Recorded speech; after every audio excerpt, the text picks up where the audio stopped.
Hi again, everyone. Welcome to the podcast, Love Letters to Pam. Of course, also welcome to our YouTube channel. You may be watching there. That, of course, is Traveling with Jack and Pam. Well, it's story time again, and as I've mentioned in some of my previous podcasts, that seems to be what this is turning into, is me just sharing stories that may be helping some of you. You know, some of you comment and say it does, and they tend to help me by sharing the stories as well.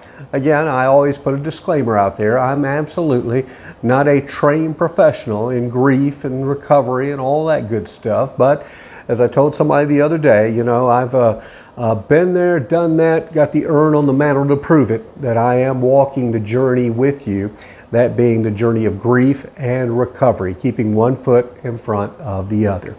Now, you may have noticed the title to this particular show was called God Invited Me into a Bar. And you're probably thinking, what in the world is he talking about? Well, it's a pretty simple story that took place. When I'm recording this, it's on the Saturday of Memorial Day weekend. And we won't get into the challenges of a holiday weekend without our loved ones.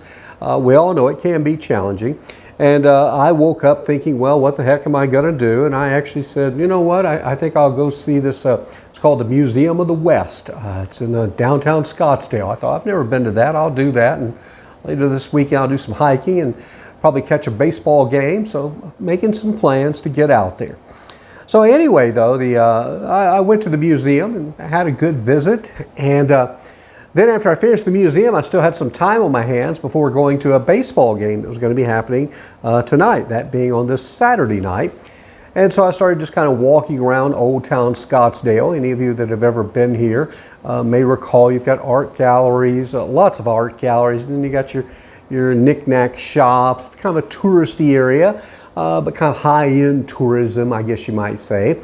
And then there are some restaurants and bars along the way. Well, there's this one place that I've walked past dozens of times. I think it's called the Nashville Cafe, something like that. But it's actually a bar, maybe called the Nashville Honky Tonk. But that's not the point of the story. It's a place where they play live country music. They've got a big long bar inside and some tables set up, and they feature Nashville hot chicken. Now, mind you, I've walked past it dozens of times and have never gone in because it's just not really my thing. Just haven't had the desire to go in there, but a lot of people do. Well, for some reason, on this particular Saturday afternoon, as I'm walking along the street and I see that Nashville hot chicken place with the bar, I think, you know what? I'm going to go in there.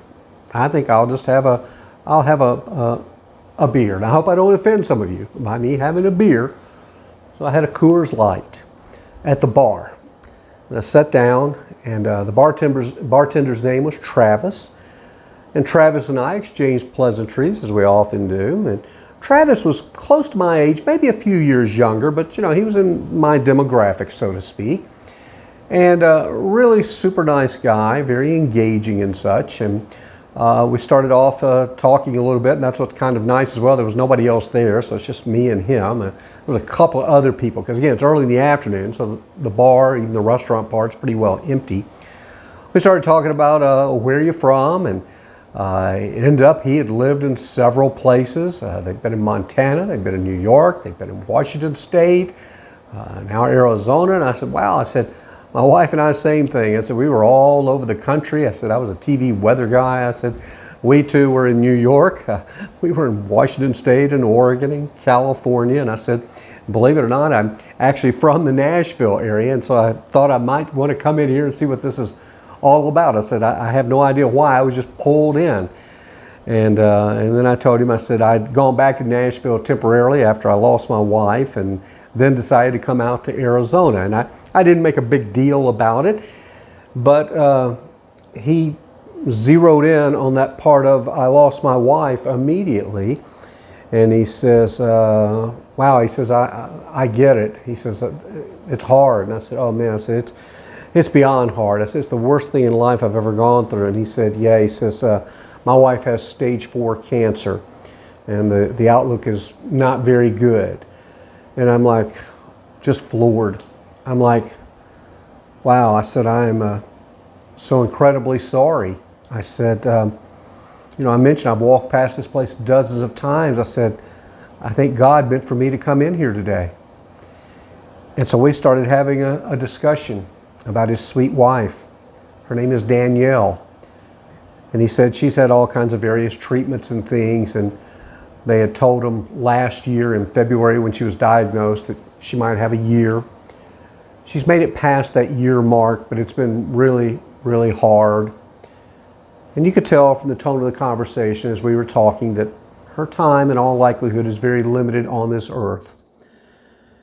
And I told him, I said, I remember those days and those times. I said, I remember the final couple, 3 months when Pam was on this earth. And I said, there were times I said I would just go in the bathroom at work and I would just start crying. And I said I would tell God, I'd say, look, if you're not gonna heal her, Lord, take her out of her pain and take her to heaven.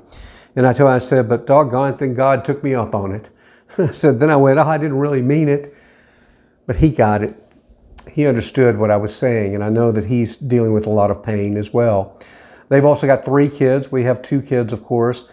His kids, I believe one of them may still be in high school. The others are out of high school now, and they're nearby. So, he's going to have that hanging over him as well. Responsibility of at least the one who's still in high school. And we just shared back and forth, our pain of going through this. And I tried to offer him some comfort as well in telling him that anytime you ever need to talk or just anything, I said, I want to hear from you. And I gave him 2 of my cards. I gave him a work card, and then I gave him my little podcast YouTube card.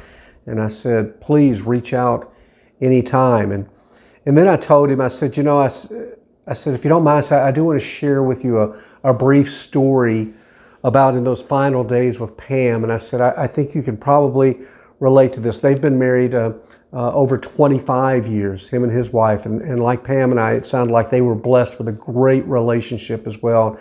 Had a lot of fun, although this last year and a half or so certainly has been no picnic, not a lot of fun for anyone. And so I told him, I said, I remember those final few weeks. One time I was helping Pam in the bathroom, and I said, this beautiful, stunning woman was literally disintegrating before my very eyes. I said, I'm helping her in the bathroom, and I said, I looked at her, and she looked at me, and she kind of smiled, and she goes, you remember what we said we would do if one of us got to the situation where we had to start helping the other one in the bathroom? And I said, I do. We said we would just knock the other one off and just end it right there. And I told her, I said, but I looked at Pam and I said, but sweetheart, I said, if I had to help you for another 25 years, if it meant you would stay here, I'll do it. Well, Pam looked at me. I remember it like it was yesterday. She looked in my eyes and she goes, but I don't want you to have to do that. I knew then that she was reaching the point that, she was ready to go home. And he teared up as I was telling him that because he got it. And I'm sure they're having some of those hard conversations right now as well. He then stepped out from the bar, walked down to the inn, walked around to me. And 2 grown men in a bar in downtown Scottsdale, Arizona, began to embrace. And we hugged each other. We hugged each other like 2 lost friends who'd just seen each other for the first time in years. And I just kept telling him in his ear, as I'm hugging him, I kept telling him, I said, it's going to be all right. It will be all right. It's going to be hard, though. Because I still remember that encounter I had at in Reno. It's a story you can go back and look for it sometime of the woman I met, who I can remember her whispering that in my ear over and over again. She kept telling me, as hard as it is, it's going to be all right. It's never going to be perfect again, but it's going to be all right. I told him that I wanted to pray for him and his bride, Danielle. And I said, I'm not somebody that just says I'm going to pray, but I am going to pray for you guys. And I said, I'm going to send out these prayer requests all over. And I said, God may still provide a miracle. But I think deep down, he and I both knew. You kind of reach that point where it's like, God's miracle is going to be when he finally calls us home and relieves us of all that pain. The physical pain will be gone, the mental pain for those left behind, for him, for me, the kids, well, that'll be ongoing. But as those of you who have watched these programs know, we do keep pushing forward best we can. So yeah, I may have spent a Saturday afternoon, a couple of hours in a bar. And at first glance, some people might, lift their head up, go, I can't believe you went and sat in a bar. But you know what? God sometimes puts us in some unlikely places where we're needed. And God obviously needed me to meet Travis. And we needed to meet in that bar. And did I mention he's working there 3 afternoon evenings a week because they need the extra income on top of his other full-time job. And boy, I could relate to that too. I told him, I said, when you go through an illness like this, I said, financially it can be devastating. And I'm not going to get into the finances and all he and I talked about, but boy, we had some stories to share there. And I think I may have given him a little comfort as well, knowing that he's not alone on that journey either. But again, I'm glad that on this Memorial Day weekend that I went in a bar. And I'm glad for the new friend that I have. We've exchanged numbers. I've already heard from him, and I've told him, and I mean it. I said, anything you need. I said, you ask me. Anything, and I mean that.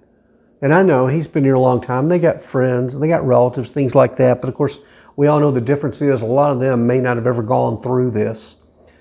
And so maybe now I can be a little comfort to him. And again, we'll pray for that miracle. But if not, his lovely bride, Danielle, hopefully soon will no longer be in pain here on this earth. I'm going to close out the program with something that I also shared with him. And that was, I told him it was a song that meant so much to me. It's by the group For King and Country. And I used to hear this song on the radio, it seems like almost every time I would take Pam for a doctor visit or whatever it may be. That song would come on the radio. And the title of it is God Only Knows. Because that is the bottom line. As much as everyone thinks they know what's going on in our lives, as much as they may think they understand our loss and things like that, the one true God is the one who does know. God only knows. So I'm going to close out today's program a little different by going to the music video by the group For King and Country, God Only Knows. Thanks again for watching and subscribing. Bye now.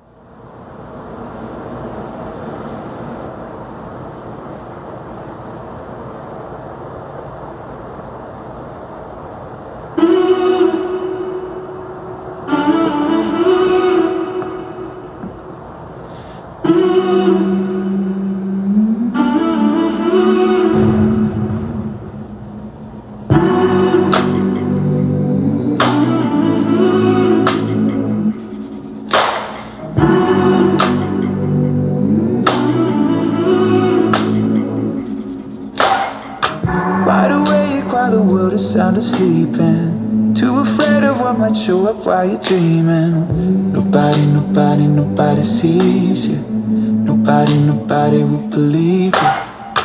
Every day you try to pick up all the pieces, all the memories that somehow never leave you. Nobody sees you. Nobody will believe you. God only knows what you've been through. God only knows what they say about you. God only knows how it's killing you. But there's a kind of love that God only knows. God only knows what you've been through. God only knows what they say about you. But God only knows the real you. There's a kind of love that God only knows.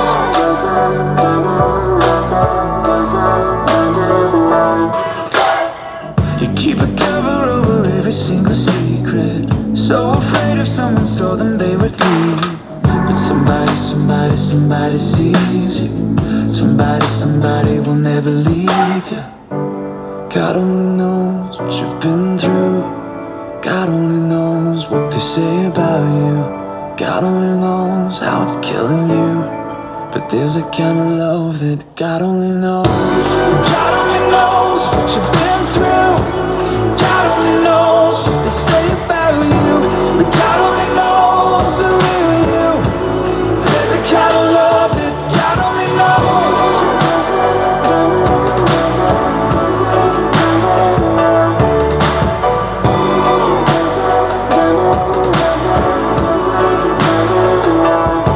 For the lonely, for the ashamed, the misunderstood and the ones to blame. What if we could start over?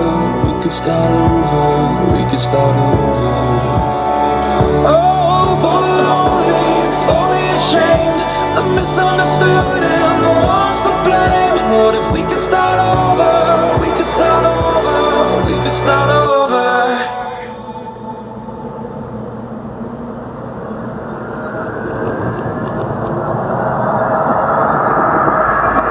'Cause there's a kind of love that God only knows. God only knows what you've been through. God only knows what they say about you. But God only knows the real you. There's a kind of love that God only knows.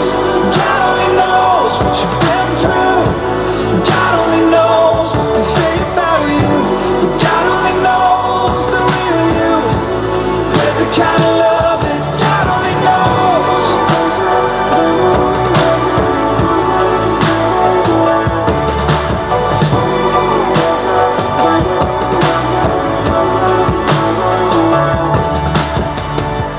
God only knows where to find you.